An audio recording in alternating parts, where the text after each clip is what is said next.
একদিন দূরের এক জঙ্গল থেকে টোনা আর টুনি উড়ে এলো এই জঙ্গলে।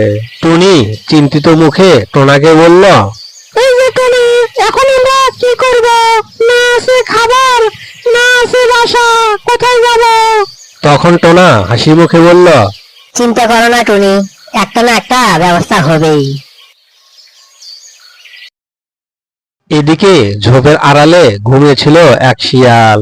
শিয়াল ওদের সব কথা শুনে ফেলে। ও, এরা তো নতুন পাখি মনে হয়, সুযোগ পেলেই একটু বুদ্ধি খাটাতে পারবো। এইভাবে শিয়াল ওদের দিকে চলে গেল।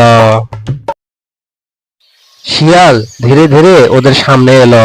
টুনি ভয় পেয়ে বলল, না না না, তুমি আমাদের কাছে এসো না, আমরা শুনেছি শিয়ালরা নাকি অনেক দুষ্ট হয়।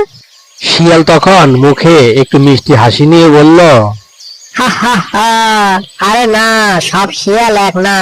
আমি তোমাদের সব কথা শুনেছি, শুনে অনেক কষ্ট পেয়েছি, তাই তো তোমাদেরকে সাহায্য করার জন্য আসলাম। টোনা মনে ভয় ভয় নিয়ে বলল।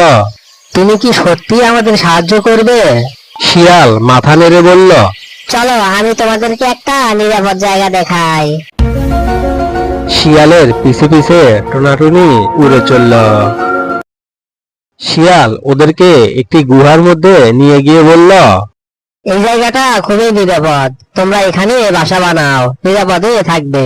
টোনাটুনি শিয়ালকে ধন্যবাদ জানালো।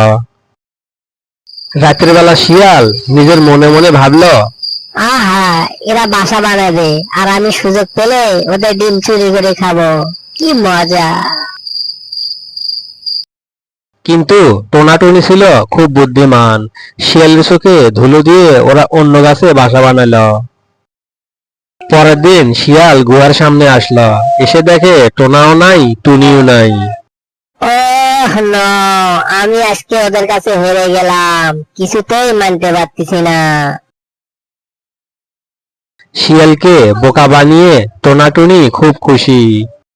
বন্ধুরা, তোমরা একটা কথা শুনে রাখো, বেশি দুষ্টামি করলে নিজেরই ক্ষতি হয়। বন্ধুরা, আজকের গল্পটি কেমন লাগলো জানাবে।